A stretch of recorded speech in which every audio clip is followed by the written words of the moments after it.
Hello, this is TJR. Brian Wilson, the musical driving force behind the Beach Boys, has passed away at the age of 82.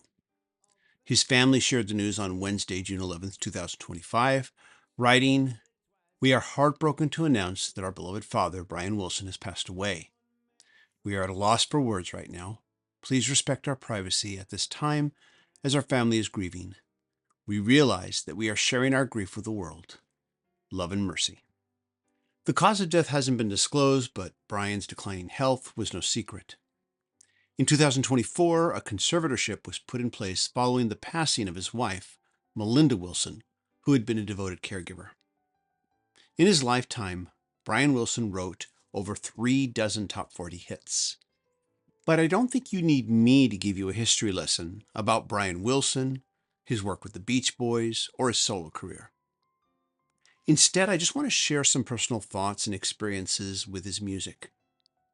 I have to admit, as a very opinionated teenager in the 70s, I was loud about my dislike of the Beach Boys. Back then, I thought their music was frivolous, ear fluff, so to speak. That was the arrogance of youth, of course. When you're 17, you think you know everything, and I sure did. I also had a deep dislike for surfer culture, and I unfairly transferred that onto the band without giving their music much of a real listen. One of the first things that started to shift my opinion came in the 80s, when I read that Paul McCartney referred to Brian Wilson as a musical genius. And at that point, I thought to myself, if it's good enough for Sir Paul, it ought to be good enough for me. More recently, my partner and I were talking about the first Beach Boys album over on our Patreon page. She had just found a clean mono pressing of Surf and Safari, and we both agreed. Listening to that early record, there's no way you could have predicted the musical growth and genius that would follow just a few years later. But the genius did come. I remember the first time I really heard God Only Knows.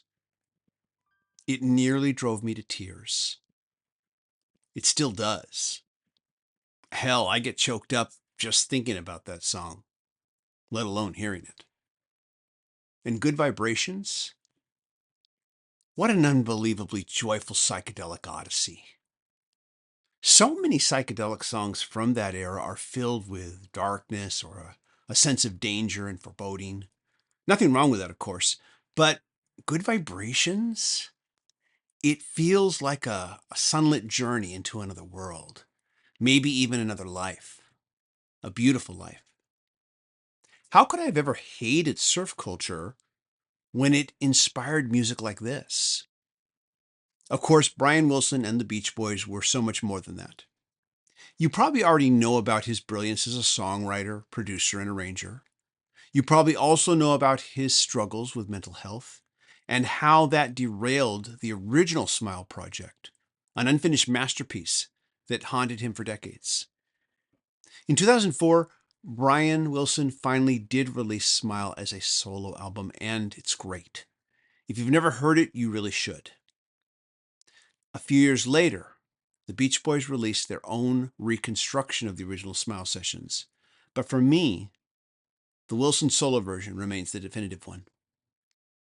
Speaking of his solo career, he has released several excellent albums, and at the top of my list, just below Smile, is the very underrated 2008 concept album, That Lucky Old Sun, which he created with Scott Bennett and Van Dyke Parks.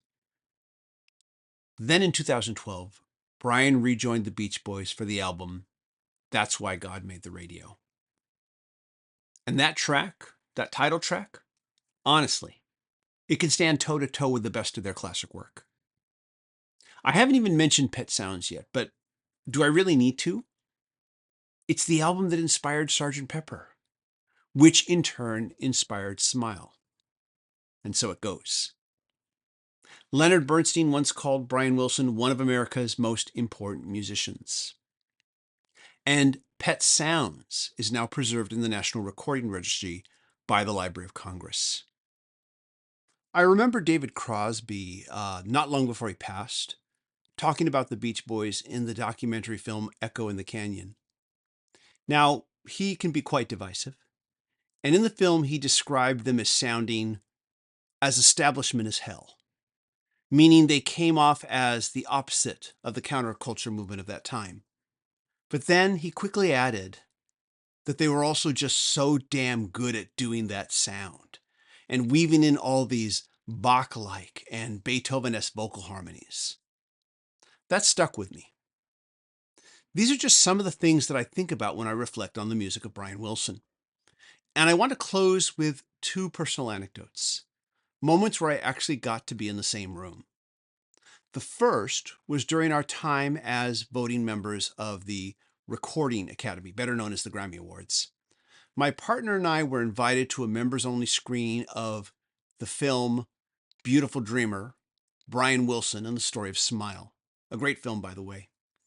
After the film, there was a Q&A with the filmmaker, and then to everyone's surprise, Brian Wilson himself was invited on stage. Now again, his mental health struggles are well documented, but that day, he seemed to be in really good spirits. He was engaged and he was present, talking about the music, answering questions, enjoying himself. It was a beautiful thing to witness. The second moment happened at the NAMM show in Anaheim, the massive convention where music manufacturers debut their new gear for the year.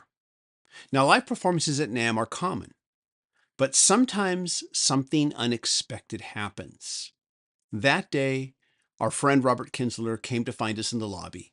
He said he'd had heard rumors of something special happening at the Gibson guitar booth and that we should get over there very fast. We had no idea what to expect, but it turned out to be Brian Wilson and his solo band performing a short set. They even played God Only Knows. It all happened so fast it almost felt unreal. I'm so grateful we got to witness it. Those are just a few of my thoughts and memories of Brian Wilson and his music. I'd really like to know yours.